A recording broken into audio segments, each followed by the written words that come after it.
The U.S. launches an attack on pro-government forces in Syria, wounding dozens of allied fighters. One America's Pearson takes a closer look at that attack. In a brutal attack on pro-Syrian forces, United States warplanes carried out airstrikes, wounding at least 25 allied government fighters in Deir ez-Zor province. Initial media reports put the number of pro-government troops killed in the strike at over 100.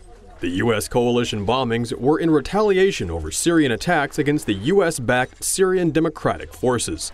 The SDF is a largely Kurdish force which has been battling government troops and is responsible for carrying out numerous atrocities against Syrian civilians, as well as working with and even helping the Islamic State. Syria has denounced the U.S. attack as a war crime and crime against humanity and accuses the U.S. of working with Islamic terrorists. In a new aggressive strike to support terrorism, the USA-led international coalition targeted pro-government forces who are fighting both the Islamic State and the Syrian Democratic Forces in the countryside of Deir ez-Zor. Syria is calling on the United Nations to condemn the massacre, though historically the UN has often sided against Syria in such cases.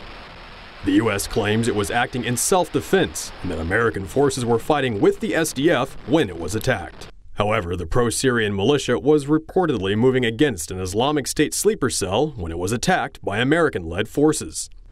The U.S. has been keen to expand its influence in the region around Deir ez-Zor, though it is occupying a territory illegally and in violation of international law, as well as the wishes of the Syrian government.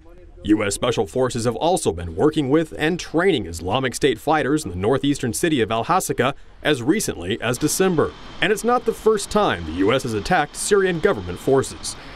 In September of 2016, U.S. warplanes carried out an hour-long strike on the Syrian army, killing over 100 soldiers and wounding hundreds more in Deir ez-Zor. These facts throw doubt on the U.S. narrative that it was simply acting in self-defense and suggest U.S. forces could have been working to protect anti-government Islamic terrorists instead.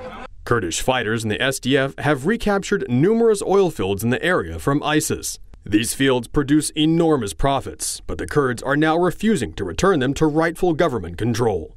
Russia's defense ministry responded to the attack, saying Washington is proving its real goal in the region, which is to capture economic assets instead of fighting terrorism. Russian officials say the U.S. version of events raises a lot of questions and suggests the United States is still more interested in overthrowing President Bashar al-Assad, which President Trump vowed not to do. And while the U.S. promised to leave once the Islamic State was defeated, Washington is doing a complete 180, with Secretaries of State and Defense Rex Tillerson and James Mattis vowing to remain in Syria indefinitely. Pearson Sharp, One American News. We can use your help.